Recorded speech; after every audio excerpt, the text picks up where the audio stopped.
तो आज का सब्जेक्ट होगा या आज का टॉपिक होगा हमारा ताम्र पाषाण काल।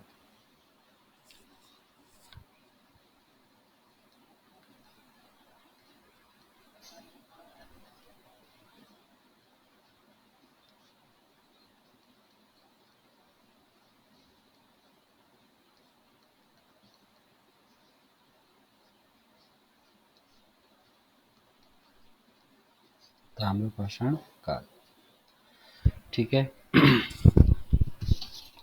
तो ताम्र पाषाण काल को हम इंग्लिश में दो नामों से जानते हैं। ताम्र पाषाण काल को इंग्लिश में हम कॉपर एज बोलते हैं।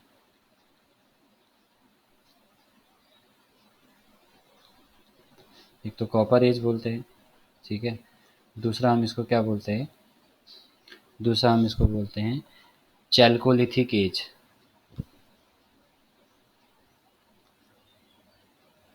चैल्कोलिथिक एज,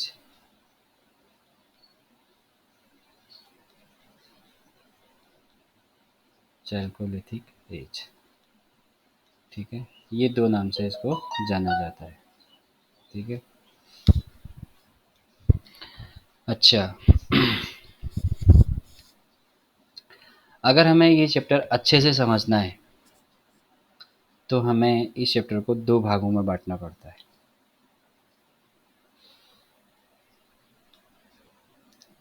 ठीक है।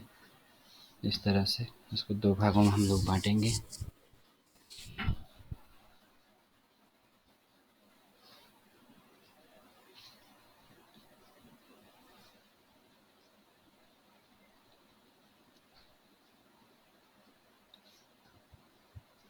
क्या हो गया? आज ये अच्छे से काम क्यों नहीं कर रहा पैड मेरा?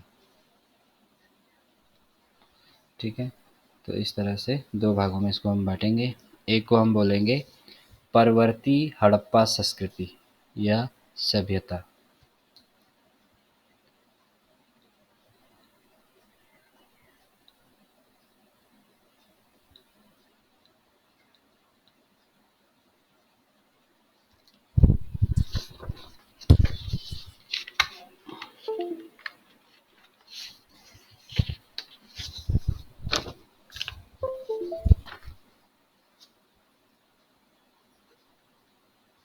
परवर्ती हड़प्पा सभ्यता, एक तो ये वाला नाम हम इसके एक तो इस पार्ट में बांटेंगे और दूसरा वाला पार्ट हम इसमें बांटेंगे आपका ताम्र पाषाणिक सभ्यता या ताम्र पाषाण कालीन सभ्यता। देखो, सबसे पहले सवाल ये उठता है कि इसको हम ताम्र पाषाण काल क्यों कहते हैं। आपको पता होगा मानव ने सबसे पहले तांबे की खोज की थी। तो इस समय का जो मानव था वो तांबे के साथ साथ पत्थर का भी यूज करता था। इसलिए इस काल को क्या बोला जाता है? ताम्र पाषाण काल बोला जाता है। ताम्र पाषाण काल का जो समय है अलग अलग किताबों में अलग अलग हिसाब से है, पर जो सबसे ज़्यादा मान्य समय है या सबसे ज़्यादा किताबों में जो दिया गया है वो आपका 2000 से आपका 1000 ईस्वी पूर्व तक का समय है। यानी कि लगभग आज से 400 साल 4000 साल से 3000 साल पहले की बात ये है ताम्रपाषाण काल। तो ताम्रपाषाण कालीन जो सभ्यता है इसको समझने के लिए मैंने इसको दो भागों में बांटा, एक परवर्ती हड़प्पा सभ्यता और एक आपका ताम्रपाषाण कालीन सभ्यता। तो सबसे पहले परवर्ती हड़प्पा सभ्यता क्या है ये समझना जरूरी होगा। परवर्ती हड़प्पा सभ्यता समझने के लिए हमें हड़प्पा सभ्यता समझना जरूरी होगा। तो हड़प्पा सभ्यता डिटेल में हम अगला चैप्टर जो है हमारा हड़प्पा सभ्यता ही होने वाला है, इसलिए वहाँ पर पढ़ेंगे। मोटी मोटी चीज़ें मैं आपको बता देता हूँ, ठीक है। हड़प्पा सभ्यता में जो सभ्यता थी वो नगरीय सभ्यता थी, नगर के रूप में सभ्यता थी, ठीक है। दो दो टीले होते थे वहाँ, एक टीले में ज़्यादा मकान होते थे, एक टीले में कम मकान होते थे। जिसमें ज़्यादा मकान होते थे उसमें प्रजा रहती थी, जिस टीले में कम मकान होते थे उसमें राजा और वहाँ का जो एडमिनिस्ट्रेटिव स्टाफ होता है वो रहता था, ठीक है। अच्छा, दूसरा जो है आपका इस समय जो है घर पक्की ईंटों से बनते थे हड़प्पा सभ्यता के समय में। घरों के एक तरफ जो है वो सड़क होती थी, गली के रूप में मकान बने थे, ठीक है, पानी की निकास की अच्छी व्यवस्था थी, ये सब चीज़ें थी। तो उसके बाद ये हड़प्पा सभ्यता जो है वो अलग अलग इतिहासकारों ने अलग अलग कारण दिए हैं। किसी भी तरह से ये सभ्यता जो है वो समाप्त हो गई, जो भी कारण रहा हो ये सभ्यता समाप्त हो गई। तो इस समय की सभ्यता के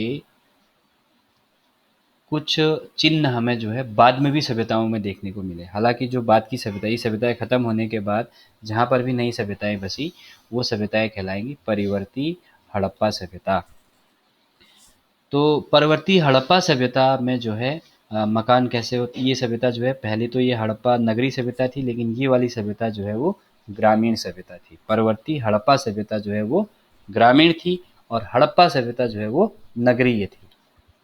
ठीक है, तो ये आपका परवर्ती हड़प्पा सभ्यता हो गया। जैसे दैमाबाद एक जगह है, आगे आएगा महाराष्ट्र में, ये जो है आपका हड़प्पा सभ्यता में भी इसको हम पढ़ते हैं और ताम्रपाषाण काल में भी इसको पढ़ते हैं। दोनों तरह के साक्ष्य वहाँ पर मिलते हैं।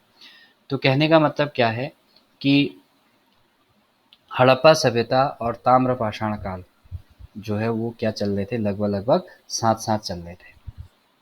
इसीलिए मैंने इसको दो भागों में बांटा। अब इधर अगर ताम्रपाषाण काल की सभ्यता की बात करें तो इस सभ्यता में क्या था, आदमी यहाँ तो आदमी क्या करता था, घर बनाने के लिए पकी हुई ईंटों का प्रयोग करता था। यहाँ पर आदमी जो है वो लकड़ी से घर बनाता था, घास फूस से घर बनाता था, लकड़ी के खम्भे गाड़ के जो है उसके ऊपर घास बिछा के जो है छत बनाता था। ठीक है, यहाँ पर मातृ देवी की पूजा होती थी, वृषभ यानी कि बैल की पूजा होती थी। ठीक है, ये सभ्यता ग्रामीण सभ्यता थी। ये वाली सभ्यता में जो है घर आयताकार होते थे, गोलाकार होते थे या फिर वर्गाकार होते थे। ठीक है, और ये सभ्यता कैसी थी, ग्रामीण सभ्यता थी। ठीक है, अच्छा, जो आपकी हड़प्पा सभ्यता जो है या परवर्ती हड़प्पा सभ्यता का जो काल है, ठीक है, हड़प्पा नहीं, परवर्ती हड़प्पा सभ्यता का जो काल है, उसको हम अगर एक शब्द में कहना हो तो क्या कहेंगे कि हड़प्पा सभ्यता के समाप्त होने के बाद कई जगहों पर छोटी-छोटी सभ्यताएँ या स्थानीय संस्कृतियाँ या स्थानीय सभ्यताएँ बसी, जिसको हम क्या कहते हैं, परिवर्ती हड़प्पा सभ्यताएँ कहते हैं या परिवर्ती हड़प्पा सभ्यता कहते हैं। तो हड़प्पा सभ्यता तो मोहनजोदड़ो, हड़प्पा यानी कि जम्मू कश्मीर वर्तमान का पाकिस्तान और महाराष्ट्र, राजस्थान, गुजरात और महाराष्ट्र में फैली हुई थी, अफ़गानिस्तान में भी थी और थोड़ा पाकिस्तान में भी थी। ठीक है, लेकिन जो परवर्ती हड़प्पा सभ्यता आई वो भारत के कई जगहों पर इसके साक्ष्य हमें मिले हुए हैं। तो स्थानीय सभ्यता थी, ठीक है, कुछ स्थानों पर ये सभ्यताएं पाई गई। तो परवर्ती हड़प्पा कालीन जो सभ्यताएं पाई गई, ठीक है, उसको हम परवर्ती हड़प्पा संस्कृति भी बोल सकते हैं। ठीक है, तो इस तरह से जो परवर्ती हड़प्पा संस्कृति पाई गई, ठीक है, वो कहाँ पाई गई, एक तो सिंध क्षेत्र में पाई गई, सिंध नदी घाटी क्षेत्र में आपकी पाई गई। तो सिंध नदी घाटी क्षेत्र में जो परवर्ती हड़प्पा सभ्यता पाई गई उसे हम एक नाम से जानते हैं, विशेष नाम से जानते हैं, झूकर झाकर संस्कृति। झूकर झाकर संस्कृति या सभ्यता भी बोल सकते हो। तो झूकर झाकर संस्कृति कहाँ पाई गई, यही आपसे क्वेश्चन पूछा जाएगा। तो झूकर झाकर संस्कृति जो है वो सिंध प्रांत में पाई गई। इसके बाद आज का जो पाकिस्तान है, पाकिस्तान का जो पंजाब प्रांत है, पाकिस्तान प्रांत में भी परवर्ती हड़प्पा सभ्यता पाई गई। हड़प्पा सभ्यता खत्म होने के बाद जो है आपका यहाँ भी सभ्यताएं बसी। तो पाकिस्तान का कौन सा प्रांत है, ये पंजाब प्रांत है। तो पाकिस्तान के पंजाब प्रांत में भी कुछ जगहों पर परवर्ती हड़प्पा सभ्यता के साक्ष्य मिले हैं। ठीक है, जैसे यहाँ पर है बहावनपुर एक जगह है, ठीक है, क्या नाम है, बहावनपुर। ठीक है, तो यहाँ पर जो है आपका परवर्ती हड़प्पा सभ्यता के जो है साक्ष्य पाए गए हैं। इसके अलावा गुजरात में, ठीक है, गुजरात में, भारत के गुजरात में, ठीक है, आपका इस समय के लाल और चमकीले मृदभांड पाए गए हैं। लाल और क्या पाए गए हैं, चमकीले मृदभांड पाए गए हैं। ठीक है, मृदभांड मतलब मिट्टी के बर्तन। ठीक है, और आपका फिर भारत का जो हरियाणा पंजाब है, ये तो पंजाब, ये वाला ऊपर जो लिखा है ये पाकिस्तान का था, लिखा है आगे मैंने। ठीक है, अब भारत का जो हरियाणा पंजाब है, ठीक है, हरियाणा और आपका पंजाब, तो भारत के हरियाणा पंजाब में भी आपका इस संस्कृति के साक्ष्य मिले हैं। ठीक है, इस यहाँ पर जो है, यहाँ तो लाल लाल लाल और चमकीले थे, यहाँ पीले मृदभांड पाए गए थे। ठीक है, क्या पाए गए थे? पीले मृदभांड पाए गए थे। उसके बाद दोआब का क्षेत्र, गंगा यमुना के बीच का जो क्षेत्र था, ठीक है, इस क्षेत्र में भी इस सभ्यता के क्या पाए गए, यानी कि हड़प्पा सभ्यता के पास लोग बसे यहाँ पर। ठीक है, तो दोआब में, गंगा यमुना का दोआब है, यहाँ पर गेरुए मृदभांड पाए गए हैं।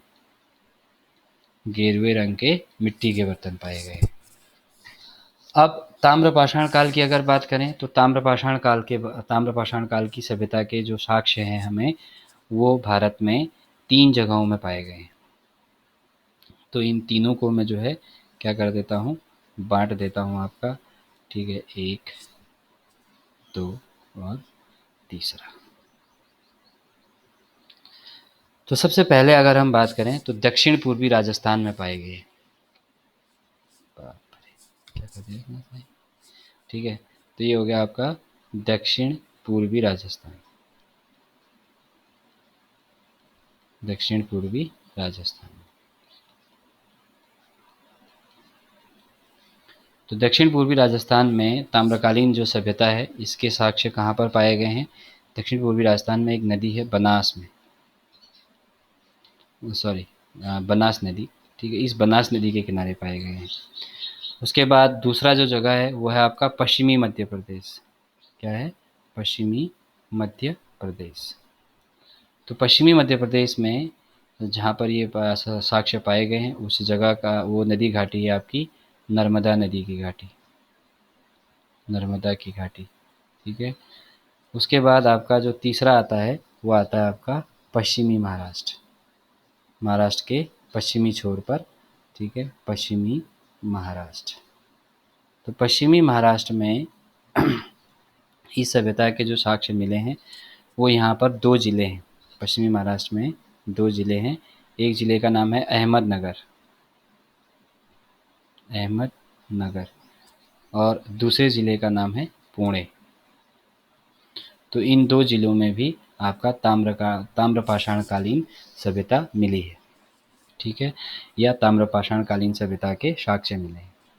परवर्ती हड़प्पा सभ्यता के साक्ष्य सिंध प्रांत में मिले हैं, पाकिस्तान के पंजाब प्रांत में मिले हैं, भारत के हरियाणा और पंजाब प्रांत में मिले हैं, गुजरात में मिले हैं और दोआब में मिले हैं। ठीक है, और आपका जो ताम्रपाषाण कालीन जो सभ्यता है, इसके जो साक्ष्य मिले हैं वो कहाँ मिले हैं आपके?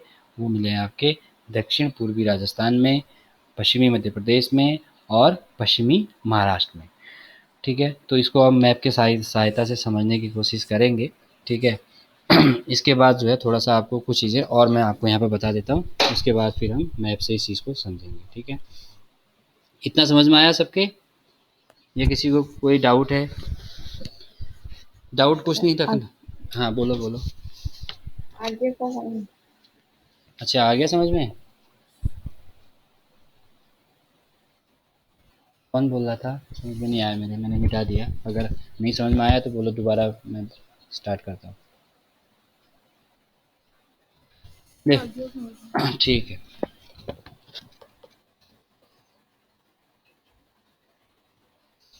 अब देखो, मैंने आपको ये बताया था कि जो ताम्रपाषाण काल है उसके साक्ष्य आपको कहाँ कहाँ मिले हैं? भारत में बेसिकली 3 जगह पर मिले हैं, मध्य प्रदेश में, राजस्थान में और महाराष्ट्र में। मध्य प्रदेश में पश्चिमी मध्य प्रदेश में, राजस्थान में दक्षिण पूर्वी राजस्थान में और महाराष्ट्र में पश्चिमी महाराष्ट्र में। ठीक है, तो एक चीज़ ये है, मैंने आपको पहले भी बताया कि जो ताम्रपाषाण काल की जो सभ्यता थी वो हड़प्पा सभ्यता के समकालीन थी। ठीक है, उसके साथ साथ चल रही थी, और कहीं कहीं पर ये सभ्यता जो है उसके बाद भी देखने को मिली। जैसे दैमाबाद के बारे में मैंने आपको बताया, महाराष्ट्र में ये जगह आती है। तो दैमाबाद को हम हड़प्पा सभ्यता में भी पढ़ते हैं। हड़प्पा सभ्यता का सबसे दक्षिणी स्थल कहा जाता है इसे। ठीक है, और दैमाबाद को हम अभी यहाँ भी पढ़ेंगे ताम्रपाषाण काल में। तो कहने का मतलब क्या है, देखो, मान लो, इसको इस तरह से समझ सकते हो तुम कि मान लो कि ये टाइम लाइन है, यहाँ से लेके यहाँ तक जो है वो हड़प्पा सभ्यता चली, और ताम्रपाषाण काल भी जो है वो यहाँ से इस तरह से यहाँ तक चला। तो ताम्र पाषाण कालीन जो सभ्यता थी वो आपकी हड़प्पा सभ्यता के साथ साथ भी रही, और हड़प्पा सभ्यता यहाँ पर ख़त्म हो गई तो यहाँ से आगे क्या बनी, परवर्ती हड़प्पा सभ्यता बनी। तो इस तरह से ये कह सकते हो कि जो ताम्र पाषाण कालीन जो सभ्यता है वो हड़प्पा सभ्यता के साथ भी चली और परवर्ती हड़प्पा सभ्यता के साथ भी चली। समझ में आई बात? अब देखो जो ताम्र पाषाण कालीन जो सभ्यता थी इसके जो साक्ष्य मिले 3 जगह मैंने आपको बताया, राजस्थान, महाराष्ट्र और गुजरात, नहीं सॉरी मध्य प्रदेश, राजस्थान, मध्य प्रदेश और महाराष्ट्र। तो इन 3 जगहों के हिसाब से ही हम इनको 3 अलग अलग सभ्यताओं के नाम से या 3 अलग अलग संस्कृतियों के नाम से जानते हैं। तो राजस्थान में था, पहला राजस्थान था, पश्चिम में सबसे पहले राजस्थानी है। तो राजस्थान में ये जो है आपका इस सभ्यता के साक्ष्य जो है कहाँ मिले थे, आपका दक्षिण पूर्वी राजस्थान में। तो दक्षिण पूर्वी राजस्थान में जो है आपका जो सभ्यता मिलती है इस सभ्यता को हम एक नए नाम से जानते हैं, जैसे सिंधु घाटी सभ्यता, सिंधु नदी की घाटी में, और आपका महाराष्ट्र में, पाकिस्तान में जो एक पूरी सभ्यता थी उस सभ्यता में समानता थी, सब जगह के घर एक जैसे थे, ठीक है, पानी निकालने की व्यवस्था एक जैसी थी, ठीक है, और नहरों की व्यवस्था एक जैसी थी, और क्या कहते हैं रोडों की व्यवस्था एक जैसी थी। तो उसी तरह से राजस्थान में भी ये दक्षिण पूर्वी राजस्थान में जिन जगहों पर मिली उन सब जगहों पर क्या था आपका एक जगह जैसे मतलब एक ही जैसे साक्ष्य मिले, एक ही जैसे हथियार मिले, एक ही जैसे आपको रहन सहन मिला, या एक ही जैसे घरों का स्ट्रक्चर मिला। तो इस तरह से दक्षिण पूर्वी राजस्थान में जो सभ्यता थी उस सभ्यता को हमने एक अलग सा नाम दे दिया, उसको हम बोलते हैं आहाड़ संस्कृति या आहाड़ सभ्यता। तो आहार संस्कृति जो है वो ताम्रपाषाण काल की संस्कृति है, ठीक है, और ये संस्कृति कहाँ पर थी, आपका ये संस्कृति दक्षिण पश्चिमी राजस्थान में थी, आहार संस्कृति। ठीक हो गया। इसके बाद ये जो आहार संस्कृति थी इसके ये आहार संस्कृति 3 जगहों पे मिली है भाई। कौन कौन से 3 जगहों पर मिली है राजस्थान में? एक तो जगह का नाम है आहाड़, एक तो आहाड़ में ही मिली थी, आहाड़ में ताम्रपाषाण कालीन हथियार मिले हैं, बस्तियां मिली हैं। दूसरा था गिलुंद, क्या था, गिलुंद नाम का जगह है। अच्छा, तीसरा आपका जो जगह है वो है आपकी बालाथल, बालाथल। ये 3 जगहों पर हमें क्या मिला है राजस्थान में, ताम्रपाषाण कालीन सभ्यता के साक्ष्य मिले हैं, ठीक है, और इन तीनों जगहों में कुछ न कुछ समानता होने के कारण इसको हमने एक कॉमन नाम दे दिया आहाड़ संस्कृति, या आहाड़ सभ्यता भी इसको कह सकते हो। तो आहाड़ संस्कृति कब फली फूली? ताम्रपाषाण काल में और राजस्थान में, ये इसका आंसर होगा। इसके बाद जो है पश्चिमी मध्य प्रदेश में भी इस तरह से इस समय के साक्ष्य मिले हैं। तो पश्चिमी मध्य प्रदेश, पश्चिमी मध्य प्रदेश, तो पश्चिमी मध्य प्रदेश में भी कुछ स्थल मिले हैं, ठीक है, उन सभी स्थलों की संस्कृति को एक नाम दे दिया गया, ठीक है। कई बार इसको वैसे 2 नाम है, एक प्राचीन नाम है और एक अभी का नाम है। कुछ ये पुराने इतिहासकारों ने इसे मालवा संस्कृति कहा, ठीक है, क्या कहा, मालवा संस्कृति कहा। जो पुराने इतिहासकार थे उन्होंने मध्य प्रदेश में जो ताम्रपाषाण कालीन जो सभ्यता थी उसको क्या कहा, मालवा संस्कृति कहा। और वर्तमान में जो इतिहासकार हैं, वर्तमान में इतिहासकार इसी मालवा संस्कृति को कायथा संस्कृति भी कहते हैं, ठीक है, कायथा संस्कृति कहते हैं, इसी का नया नाम है, ठीक है। तो आपका जो शायद मैंने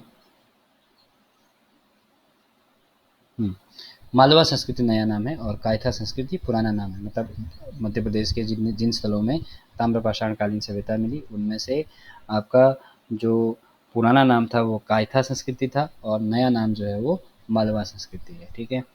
अच्छा तो जो कायथा संस्कृति है इसका समय जो है लोग इतिहासकार मानते हैं 2000 ईस्वी पूर्व से लेकर 1800 बीसी तक का, ठीक है। 1800 ईस्वी पूर्व बीसी है ये, ठीक है। मालवा संस्कृति का माना जाता है 1700 से 1200 बीसी तक, ठीक है, 1200 बीसी तक। तो देखो ये जो है 200 साल रही और ये रही आपकी लगभग 500 साल। तो कायथा संस्कृति जो है वो 2000 से लेके 1800 तक रही और ये जो है 1700 से लेकर 1200 तक रही, ठीक है, मालवा संस्कृति। तो मालवा संस्कृति जो है वो नई संस्कृति है कायथा संस्कृति के मामले से, ठीक है। तो कायथा संस्कृति जो है 2000 से 1800 तक रही थी, ठीक है। और उसके बाद जो है आपका ये जो है आपका 1700 से शुरू हुई थी, ठीक है, 1700 से आपका 1200 तक। तो कायथा के समाप्त होने के बाद मालवा संस्कृति ने जन्म लिया था, यूँ कह सकते हो। अच्छा उसके बाद महाराष्ट्र, तीसरा मैंने आपको बताया था ताम्रपाषाण काल का। तो महाराष्ट्र में भी आपका पश्चिमी महाराष्ट्र, ठीक है। तो पश्चिमी महाराष्ट्र में जो सभ्यता थी, जो स्थल मिले, उन सभी स्थलों में एक जैसी समानता होने के कारण इसको हमने क्या कहा, जोरवे संस्कृति कहा या जोरवे सभ्यता कहा, ठीक है, जोरवे संस्कृति। तो यहाँ आपको कुछ नहीं करना है, आपको सिंपल इतना समझना है कि राजस्थान में आहार संस्कृति थी, मध्य प्रदेश में मालवा और कायथा संस्कृति थी। मालवा नया नाम है, कायथा पुराना था, ठीक है। और आपका महाराष्ट्र में इस संस्कृति को जोरवे संस्कृति कहा जाता था, ठीक है। अब जैसे मैंने आपको बताया आहार संस्कृति के 3 स्थल हैं, 3 जगहों पर साक्ष्य मिले हैं आहार संस्कृति के, आहार में, गिलुंद में और बालाथल में। वैसे अभी मालवा और कायथा के भी बताऊंगा, पर पहले जोरवे के देख लो। तो जोरवे सभ्यता जो है इसके जो साक्ष्य मिले हैं वो कहाँ कहाँ से मिले हैं, अहमदनगर, एक तो मिले हैं अहमदनगर से, अहमदनगर ज़िला है ये, ठीक है। अहमदनगर में कई जगहों से मिले हैं, ठीक है, अभी बात करते हैं। तो अहमदनगर ज़िले में आपका ये साक्ष्य जो है जोरवे संस्कृति के, ठीक है। ये जोरवे है, व के साथ ए मात्रा है और ये जो है, ठीक है। अच्छा तो यहाँ पर जो है अहमदनगर ज़िले में एक स्थान है जोरवे, यहाँ पर मिले थे, ठीक हो गया। दूसरा स्थान है आपका दैमाबाद,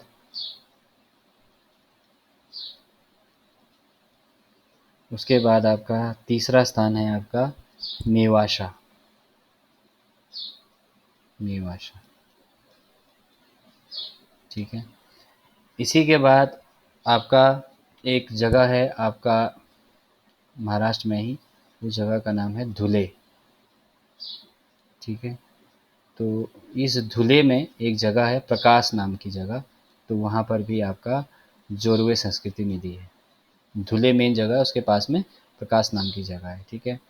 उसके बाद आपका पूणा, पुणे, पुणे ज़िला भी कह सकते हो, ठीक है। और पुणे ज़िले में आपका तीन चार जगहों पर मिला है, ठीक है। तो पुणे में कहाँ कहाँ मिला है, एक तो मिला है इनाम गांव में, ठीक है। दूसरा आपका पुणे में मिला है चंदौली में, ये भी पुणे ज़िले में था चंदौली, ठीक है। तीसरा आपका मिला है सोनगांव में, ठीक हो गया सोनगांव। चौथा आपका मिला है नासिक। तो महाराष्ट्र में नासिक, सोनगांव, चंदौली, इनाम गांव 4 ये हो गए, पांचवा प्रकाश, फिर मेवासा, दैमाबाद और आपका जोरवे, 8 स्थान हो गए महाराष्ट्र में। इन सबको जोरवे संस्कृति कहा जाता है। राजस्थान में 3 हो गए, आहाड़ हो गया, गिलिंद हो गया, बालाथल हो गया। इसके बाद बात करते हैं कायथा के और मालवा के। कायथा पुरानी थी और मालवा नई संस्कृति थी, ठीक है। तो पश्चिमी मध्य प्रदेश में आपका 2 संस्कृतियाँ आपकी बनी, एक कायथा और एक आपका मालवा।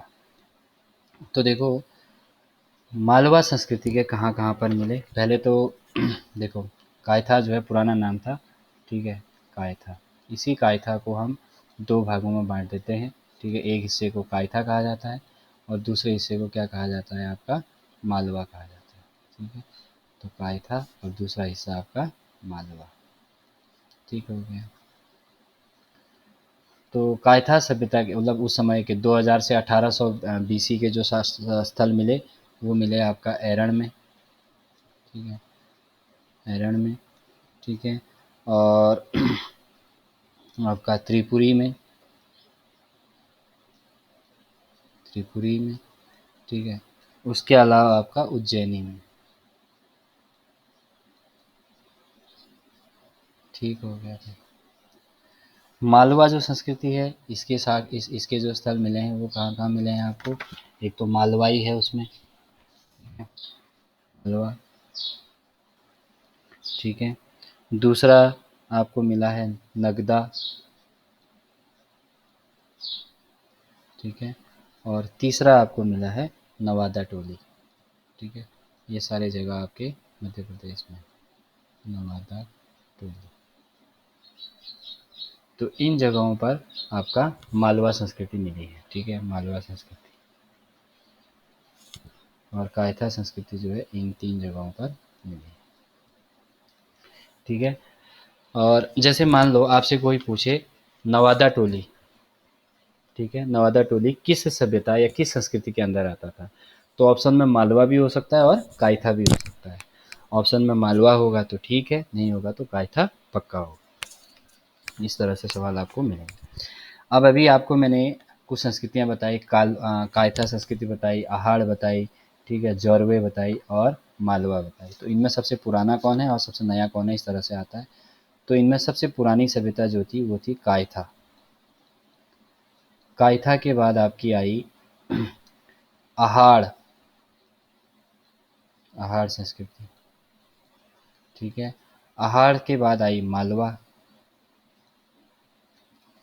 और मालवा के बाद आई आपका क्या, एक इसको बोलते हैं जोरवे, महाराष्ट्र वाली, ठीक हो गया। तो इस तरह से पूछा जा सकता है आपसे कायथा आहार को आप क्या कहते हैं, इनमें सबसे पुरानी बताइए, तो सबसे पुरानी कौन सी होगी? कायथा, फिर आहार, फिर मालवा, फिर जोरवे, ठीक हो गया। अब इनके बारे में बात करते हैं एक एक करके। जितने स्थल अभी आपने पढ़े जैसे मालवा, नगदा, नवादा टोली, एरण, त्रिपुरी, उज्जैनी, ठीक है? इसके अलावा आपने प्रकाश पढ़ा, ठीक है? और इनाम गाँव पढ़ा, चंदौली पढ़ा, सोनगाँव पढ़ा, नासिक पढ़ा, ठीक है? मेवासा पढ़ा, जौरवे पढ़ा, दैमाबाद पढ़ा और आपने गिलुंद पढ़ा, बालाथल पढ़ा, आहाड़ पढ़ा, ठीक है? तो इन सब जगहों में कहाँ-कहाँ पर क्या-क्या मिला, ठीक है? तो पहले थोड़ा-सा एक बार मैप बना के देख लेते हैं, उसके बाद जो है फिर इनको हम लोग स्टडी करेंगे, ठीक है? या वैसे मैप तो तीन ही स्टेट हैं, आज तो कर लोगे मैप तो मेरे ख्याल से, या नहीं? चलो कोई बात नहीं, मैं बना देता हूँ, ठीक है? आपके पास बना-बना मैप रहेगा, स्क्रीनशॉट लेके कम से कम कभी बनाओगे तो सही।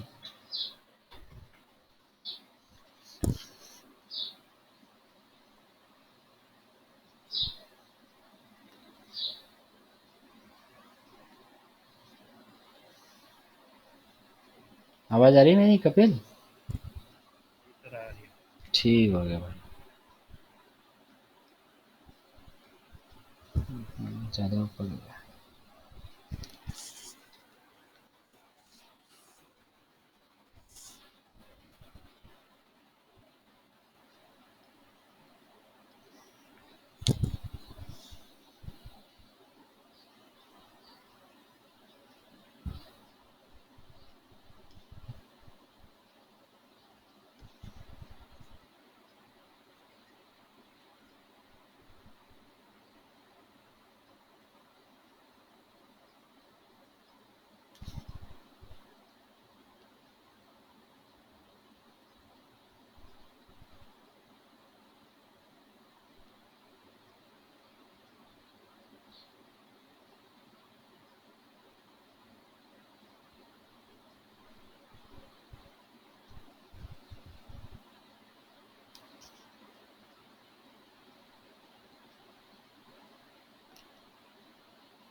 प्रतीत वर्मा, नींद तो नहीं आ रही है?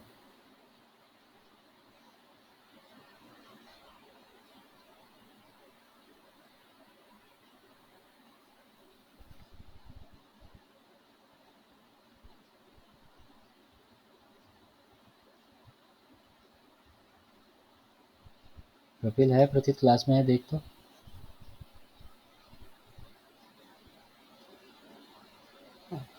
हेलो। हाँ। तो सर लाइन पे ही हूँ एक्चुअली, फ़ोन बहुत हैंग कर रहा है ना, तो अच्छा। पावर ऑफ करके दोबारा ऑन करना पड़ेगा। फ़ोन का इलाज करवा लो तुम, जैसे बेणु नेत्र चिकित्सालय में दिखाना पड़ेगा। तो मैं बोला था मम्मी को, पर मम्मी अभी मना कर रही है। अच्छा।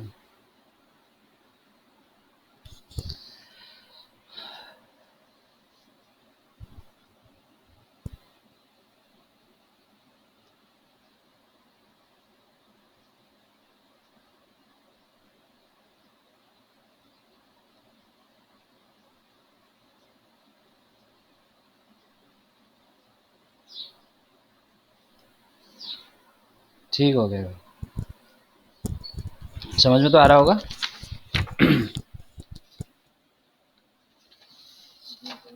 ठीक हो गया। तो देखो, हमने अभी क्या कहा कि राजस्थान में जो है दक्षिण पूर्वी राजस्थान था।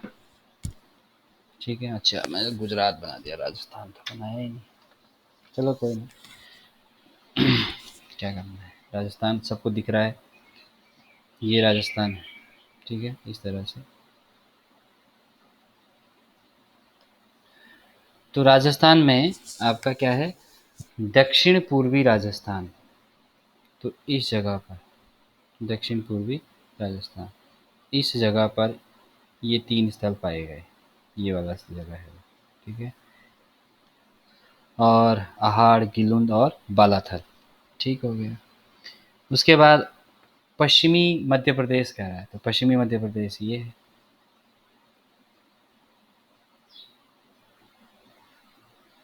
और फिर क्या कह रहा था, पश्चिमी महाराष्ट्र, ये यहाँ। ठीक है, यहीं पर ही है, दैमाबाद हो गया, प्रकाश हो गया, ठीक है, इनाम गांव, जौरवे, इसके आसपास वाले एरिया। तो ये 3 स्थल हैं आपके ताम्रकालीन पाषाण सभ्यता के भारत में। इन 3 के अंदर जो है कहीं पे 3, कहीं पे 4 और हैं। ये 3 मेन संस्कृतियाँ हैं। इस पूरे एरिया की जो संस्कृति है, ठीक है, उसको हम क्या कहेंगे, आहार संस्कृति। इसको क्या कहेंगे, मालवा। मालवा मध्य प्रदेश में है, सबको पता है, कोई ज़्यादा याद रखने की ज़रूरत नहीं है। ठीक है, जौरवे जो है वो महाराष्ट्र में है, ठीक है, इसलिए जौरवे संस्कृति हो गई। ठीक है, और आपका आहार जो है वो आपका राजस्थान में है, इसलिए इसको भी याद करने की कोई ज़रूरत नहीं है। सिर्फ नाम अगर कौन सी जगह किस स्टेट में ये पता रहेगा तो अपने आप ही हो जाएगा। ठीक हो गया। तो इस सभ्यता को हम क्या बोलते हैं, आहार सभ्यता या आहार संस्कृति।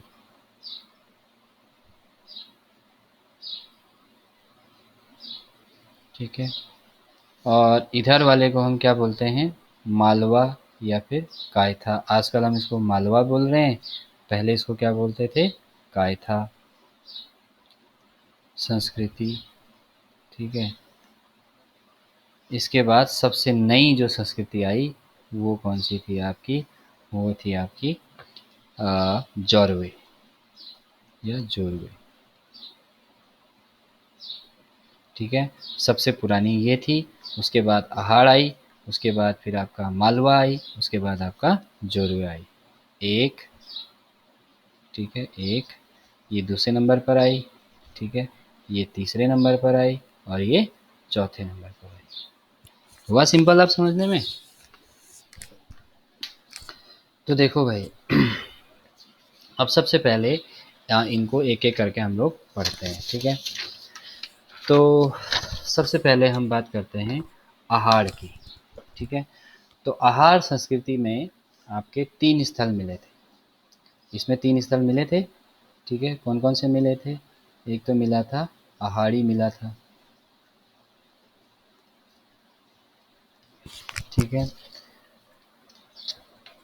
उसके बाद आपका मिला था गिलुंद। तो गिलुंद में क्या क्या मिला वो हम पढ़ेंगे, ठीक है।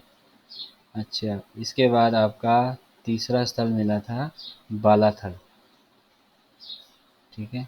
क्या मिला था? बालाथल, ठीक है। तो बालाथल में गिलुंद, ये मौ जैसा लग रहा है, गौ है, ठीक है, वो मार्कर थोड़ा स्लिप कर दे रहा है, ठीक है। गिलुंद और आहार, ठीक है।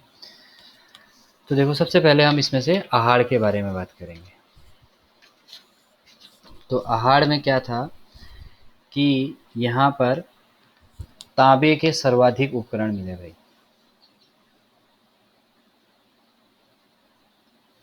तांबे के सर्वाधिक उपकरण, ये आपको याद रखना है। सर्वाधिक उपकरण, ठीक हो गया। अच्छा, इसके बाद इसे ताम्रबत्ती भी कहा जाता है। देखो क्योंकि यहाँ पर तांबा बहुत यूज में लिया जा रहा था, ठीक है, तो इसे आप ताम्रबत्ती या ताम्रबस्ती भी कह सकते हैं, ठीक है। तो ताम्रबस्ती,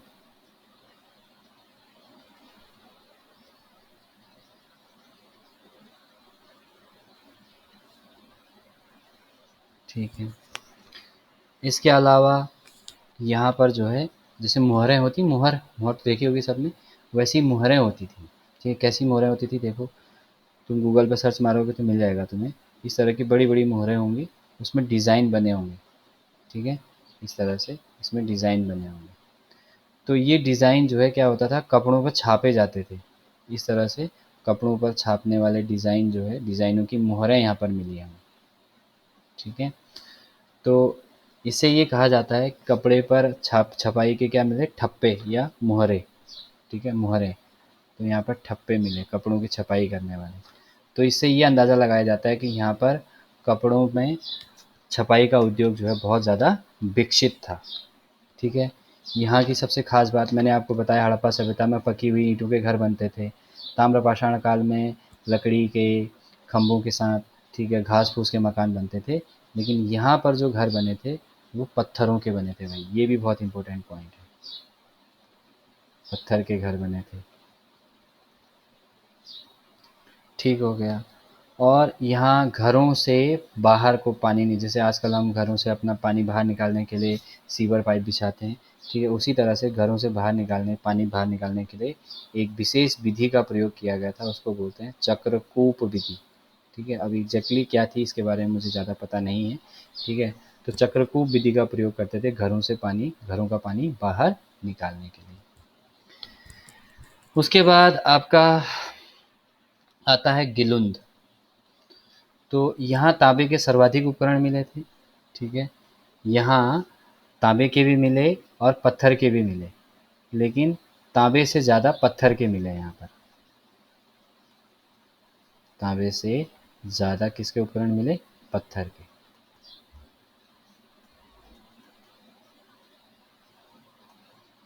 पत्थर के उपकरण मिले, ठीक हो गया। और यहाँ पर अग्निकुंड मिला है। क्या मिला है? अग्निकुंड मिला है। दो ही चीज़ें हैं यहाँ की खास। उसके बाद आता है बालाथल, ठीक है। तो बालाथल को यहाँ से शुरू करते हैं। बालाथल में आपका कोई बहुत ज़्यादा खास चीज़ यहाँ नहीं मिली है। यहाँ उपकरण दोनों के मिले हैं, तांबे के भी मिले हैं और पत्थर के भी मिले हैं। जितने तांबे के मिले हैं उतने ही जो है उपकरण आपके पत्थर के भी मिले।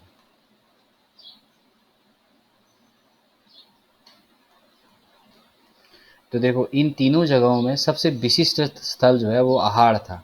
सबसे ज़्यादा बढ़िया विकास आहाड़ का हुआ था। इसीलिए इन तीनों जगह की सभ्यताओं को इन्होंने आहाड़ सभ्यता और इस क्षेत्र की संस्कृति को आहाड़ संस्कृति कह दिया। तो इस तरह से आपका राजस्थान का जो हिस्सा था जिसमें आहार संस्कृति बसी हुई थी वो आपका क्या हो गया? कंप्लीट हो गया, ठीक है। अब बात करेंगे हम आगे आपका कायथा संस्कृति की। तो कायथा संस्कृति या मालवा संस्कृति ये कहाँ बसी थी? ये आपका मध्य प्रदेश में बसी थी, ठीक है। मैं थोड़ा सा पहले रबड़ बड़ा कर लेता हूँ, इसको इरेज करता हूँ। फिर आपको आगे बताता हूँ, ठीक है।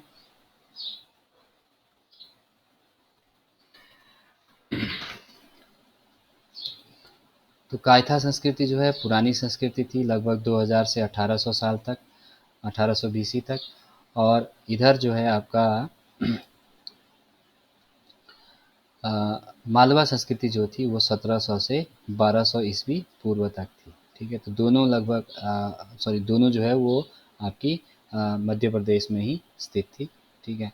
इतिहासकारों ने पहले जो है वो मालवा संस्कृति इसके लिए यूज़ किया और बाद में जो है कायथा यूज़ किया और बाद में जो है उसके लिए फिर मालवा शब्द यूज़ कर दिया, ठीक है। तो इसके बारे में बात करते हैं। तो देखो कायथा संस्कृति जो है ये जो है मध्य प्रदेश में एक जगह है उज्जैन, ठीक है। उज्जैन के पास में, उज्जैन के पास में स्थित है। कायथा की बात कर रहे हैं, ठीक है। उज्जैन मध्य प्रदेश, यहाँ उज्जैन में कुंभ भी लगता है, ठीक है। अच्छा, तो अभी आपको मैंने बताया था जब मैं बनाया था तो एरण, ठीक है। दूसरा आपका त्रिपुरी, ठीक है, त्रिपुरी। और आपका उज्जैनी, एक जगह का नाम है उज्जैनी। ये आपके क्या थे, इस सभ्यता के मुख्य केंद्र थे, ठीक है। और ये हाँ, एरण, त्रिपुरी और उज्जैनी ये इसके मुख्य केंद्र थे, ठीक है। अच्छा ये आपका उज्जैनी जो है आपका बराहमिहिर जो एक ज्योतिषाचार्य थे, ठीक है, उनकी जन्मस्थली भी मानी जाती है, ठीक है। अच्छा, दूसरा एरण जो है ये मध्य प्रदेश के सागर ज़िले में है, ठीक है, कोई ज़्यादा खास बात नहीं है। त्रिपुरी जो है वो जबलपुर ज़िले में है, मध्य प्रदेश के जबलपुर ज़िले में, ठीक है। और उज्जैनी जो है वो उज्जैन ज़िले में है, ठीक है। अच्छा, इसके बाद आती है आपकी कौन सी, मालवा संस्कृति। इसमें इतना ही है, बहुत ज़्यादा कोई इम्पोर्टेंट इसमें है नहीं, ठीक है। अब इसीलिए इसका नाम जो है चेंज करके मालवा संस्कृति रख दिया गया। यानी कि ये जो संस्कृति थी कायथा संस्कृति, ये कब से कब तक थी, अभी आपको बताया था 2000 से 1800 बीसी थी। तो 2000 से 1800 बीसी में यहाँ पर कोई बहुत ज़्यादा चेंज ऐसा नहीं था कि जिसे हम लोग जो है वो आपको यहाँ पर हम मतलब जैसा और जगह था उसी जगह का था, कोई विशेष बात यहाँ पर नहीं थी। लेकिन ये जो मालवा संस्कृति है ये 1700 से लेकर कहाँ तक रही, लगभग 1200 बीसी तक रही, ठीक है। ये आपका 2000 से 1800 बीसी था, ठीक है। ये आपका 1700 से 1200 बीसी। तो इस काल में मालवा संस्कृति में या मालवा संस्कृति के काल में या इस पीरियड में इसमें काफ़ी चेंजेस हुए, ठीक है, कुछ आकर्षक चीज़ें रही, ठीक है। तो इसलिए मालवा आप कायथा संस्कृति पर ज़्यादा ध्यान न देके मालवा संस्कृति पर यहाँ पर ज़्यादा इम्पोर्टेंट है, ठीक है। तो इसीलिए वर्तमान इतिहासकारों ने मालवा संस्कृति शब्द को ज़्यादा यूज़ दे रहे हैं, मतलब ज़्यादा महत्व दे रहे हैं वो लोग, ठीक है। तो मालवा संस्कृति में आपको पता है कि यहाँ पर क्या था, नवादा टोली था, मालवा था, नागदा था, ठीक है। तो खुद मालवा की बात अगर करें, मालवा संस्कृति का एक स्थल मालवा भी है। तो अगर खुद मालवा की बात करें तो मालवा में 3 बहुत इम्पोर्टेंट ख़ास बातें हुई थी। पहली बात, ठीक है, यहाँ पर जो है बहुत ही उच्च कोटि के मृदभांड मिले थे, ठीक है। उच्च कोटि जैसा और कहीं पर नहीं मिले थे, ऐसे मृदभांड मिले यहाँ उच्च कोटि के, ठीक है, उच्च कोटि के मृदभांड मिले थे, ठीक है। अब ये मृदभांडों की क्या खास बात थी, इन मृदभांडों की खास बात थी कि भाई इनको क्या किया था, मिट्टी है, मिट्टी का बर्तन है, ठीक है, उसमें जो है लाल रंग किया था पहले, ठीक है, लाल रंग के थे और उस पर काले रंग से डिज़ाइन बनाए थे, ठीक है। तो डिज़ाइन वाले मृदभांड जो है वो पहली बार मालवा में मिले, तो ये खास बात थी, ठीक है। दूसरी खास बात जो है यहाँ पर चरखा, गांधी जी का चरखा आपने सुना होगा, चरखा और तकली, ठीक है, इसके साक्ष्य मिले हैं, ये मिला है यहाँ पर, ठीक है। तो यहाँ पर यानी कि कपास काटने का कुछ काम होता होगा, ठीक है। अच्छा, तीसरी बड़ी बात जो है यहाँ पर क्या होती थी, वृषभ, वृषभ मतलब बैल, ठीक है, उसकी पूजा होती थी यहाँ पर। तो ये 3 मुख्य बातें हैं यहाँ पर, ठीक है। और मैंने आपको बताया चरखा और तकली यहाँ पाया जाता था, तो कपास का को काटते होंगे ये लोग, ठीक है, उसे धागा बनाते होंगे, ठीक है। तो यहाँ की मिट्टी भी जो है कैसी है, काली मिट्टी है, इसकी वजह से यहाँ पे क्या होता था, कपास अच्छा उत्पादन, कपास का उत्पादन हमेशा काली मिट्टी में होता है, ठीक है, ध्यान रखना, ज्योग्राफी में पूछता है सवाल है। अच्छा, उसके बाद इसी मालवा संस्कृति का एक और जगह आई जिसका नाम क्या था, नवादा टोली, ठीक है, नवादा टोली।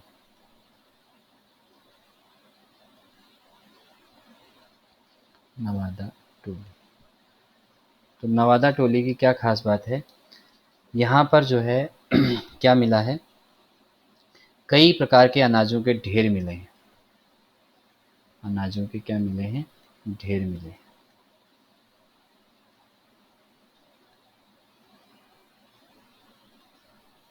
ठीक हो गया। अच्छा, और मैं आपको एक चीज़ और बता दूं, मैंने बताया था हड़प्पा सभ्यता नगरीय सभ्यता थी, ताम्रपाषाण कालीन सभ्यता क्या थी, ग्रामीण सभ्यता थी। हालांकि इसमें कुछ एक स्थल जो है वो नगरीय भी थे, पर ज़्यादातर स्थल जो है वो ग्रामीण थे। तो नवादा टोली में जो है आपकी ताम्रपाषाण काल की सबसे बड़ी, ताम्रपाषाण काल की सबसे बड़ी ग्रामीण बस्ती, आपसे पूछेगा सबसे बड़ी ग्रामीण बस्ती कहाँ से मिली, कहाँ मिली, तो सबसे बड़ी जो ग्रामीण बस्ती है ताम्रपाषाण काल की, वो नवादा टोली में मिली, ठीक है। और अगर आपसे कहे सबसे बड़ी बस्ती कहाँ मिली, ये तो ग्रामीण बस्ती है, अगर आपसे ग्रामीण न कह के सबसे बड़ी बस्ती कहेगा तो वो होगा इनाम गांव, मध्य प्रदेश में, नहीं सॉरी, इनाम गांव मध्य प्रदेश में नहीं, आपका महाराष्ट्र में, पुणे में, ठीक है। तो सबसे बड़ी जो है बस्ती जो है वो आपका कहाँ मिली, वो मिली इनाम गांव में। और सबसे बड़ी ग्रामीण बस्ती, गांव वाली जो बस्ती, जैसे गांव की बस्ती होती है, शहरों की बस्ती अलग होती है, ठीक है। तो सबसे बड़ी जो ग्रामीण बस्ती है वो यहाँ पर मिली है, ठीक है। और सबसे बड़ी बस्ती इनाम गांव में, बार बार बोल रहा हूँ, दोनों में कन्फ्यूजन होता है इसलिए, ठीक है। अब 3 संस्कृतियाँ हमने पढ़ ली, ठीक है, आहाड़ पढ़ ली, कायथा पढ़ ली, मालवा पढ़ ली। अब पढ़ेंगे हम जौरवे संस्कृति, ठीक है।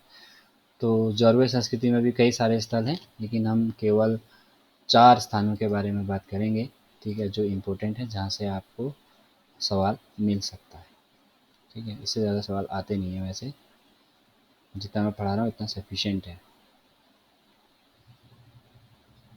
बल्कि मोर देन सफिशिएंट कह सकते हैं इसको। अब देखो तो जौरवे संस्कृति ये है, ठीक है, पश्चिमी महाराष्ट्र में मिली थी, ठीक है। इसके कई सारे स्थल थे, ठीक है, हमने बात की थी आगे, ठीक है, जैसे अहमदनगर ज़िले में थे आपका जौरवे, दैमाबाद, मेवाशा, ठीक है। ऐसी धुले में प्रकाश नाम की जगह थी, पुणे में आपका इनाम गांव, चंदौली, सोनगांव, नासिक, ये सब थे। तो इनमें से सबसे पहले हम जौरवे की ही बात करते हैं, ठीक, किसकी बात करते हैं, जौरवे की बात करते हैं। तो जो ये जौरवे था, ये ताम्रपाषाण काल की सबसे नवीनतम सभ्यता थी, नवीनतम मतलब, हाँ मतलब उसी समय लो सबसे बाद में बसी हुई सभ्यता समझ लो इसे, ठीक है, नवीनतम सभ्यता। ताम्रपाषाण काल की जितनी भी सभ्यता स्थल मैंने आपको बताए, उन सब में से लास्ट में यही बसा था, ठीक है।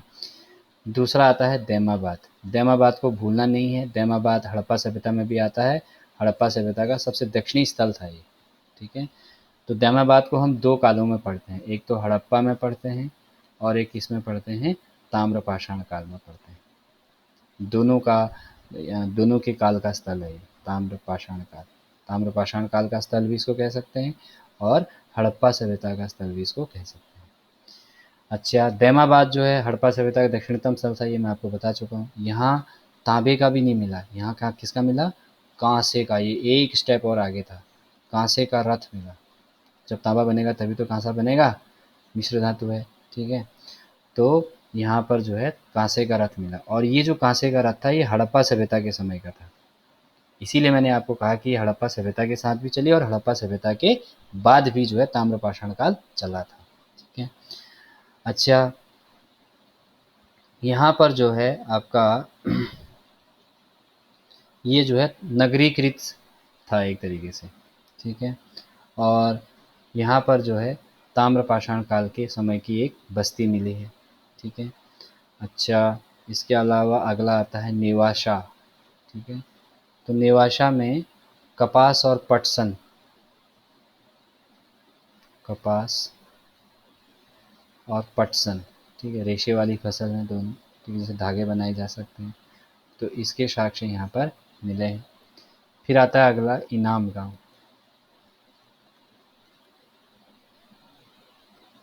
ठीक है। इनाम गांव, तो इनाम गांव में आपका क्या थी, किलेबंद बस्ती थी, किलेबंद बस्ती। हड़प्पा सभ्यता में पढ़ाऊंगा, किलेबंद बस्ती का मतलब होता है यहाँ बीच में इस तरह से मकान है, इसके चारों तरफ आपके दीवार का होना, इसको बोलते हैं किलेबंद बस्ती, ठीक है। तो किलेबंद बस्ती यहाँ पर मिली थी। इसके साथ साथ आपका यहाँ पर जो है, जैसे मान लो इस साइड में जो है वो पंडितों के घर हैं, इस साइड में जो है वो राजपूतों के घर हैं, ठीक है, इस साइड में वैश्यों के घर हैं, ठीक है, इस साइड में शूद्रों के घर हैं, इस तरीके से बनाए गए थे, ठीक है। और ब्राह्मणों के घर बड़े होते थे, क्षत्रियों के घर थोड़ा सा छोटे होते थे, या मतलब इस तरह का एक एग्जाम्पल के लिए बोल रहा हूँ कि इस तरह से हर वर्ग के घर का आकार, डिज़ाइन सब कुछ अलग अलग था। तो इसलिए कहा जाता है कि यहाँ पर जो है वर्ग विभाजन जो है वो बहुत ज़्यादा स्पष्ट था। वर्ण व्यवस्था या वर्ग व्यवस्था जो थी वो यहाँ पर बहुत ज़्यादा स्पष्ट थी, ठीक है, वर्ग विभाजन स्पष्ट था, ठीक है। यहाँ भी पढ़ोगे आप हड़प्पा सभ्यता में भी, ठीक है, वर्ग विभाजन जो है स्पष्ट था, ठीक है, स्पष्ट था, ठीक है। एक चीज़ और देखना, ठीक है, इनाम गांव में मैंने आपको बताया था कि ये सबसे बड़ी बस्ती थी, ठीक है। ये सबसे बड़ी बस्ती ना होके दैमाबाद की जो बस्ती थी वो आपकी अ, ताम्रपाषाण काल की सबसे बड़ी बस्ती थी, ठीक है। दैमाबाद वाली बस्ती जो है सबसे बड़ी बस्ती थी, इनाम गांव वाली नहीं थी, ठीक है। बड़ी थी लेकिन सबसे बड़ी नहीं थी, ठीक है। सबसे बड़ी जो है वो दैमाबाद की बस्ती थी, ठीक है। और जो ग्रामीण जो बस्ती थी, ठीक है, सबसे बड़ी जो ग्रामीण बस्ती थी, ठीक है, वो थी आपकी नवादा टोली में। तो दो चीज़ें आपको याद रखनी है, मालवा संस्कृति का नवादा टोली, इस पर आपकी क्या क्या था, सबसे ज़्यादा आपका ये सबसे बड़ी ग्रामीण बस्ती थी। और जौरवे का दैमाबाद जो है ये सबसे बड़ी बस्ती थी टोटल स्थलों में से, लेकिन ये कैसी थी, नगरी थी। जितने भी स्थल हमने पढ़े उन सब जगहों में जो बस्तियां थी उनमें सबसे बड़ी दैमाबाद की थी, नगरी थी। और गांव वाली जो सभ्यता बस्तियां थी उनमें सबसे बड़ी जो मिली वो आपका नवादा टोली में। दैमाबाद एकमात्र ऐसा शहर था, और दैमाबाद और इसके अलावा एक आध शहर और थे, लेकिन मेन जो है दैमाबाद ही एक ऐसा शहर था जो नगरी हो चुका था, या एक ऐसा स्थल था जहाँ नगरीय सभ्यता बसी थी, ठीक है। बाकी ऑलमोस्ट सभी जगह जो है वो ग्रामीण सभ्यता थी, ये भी आपको ध्यान में रखना है।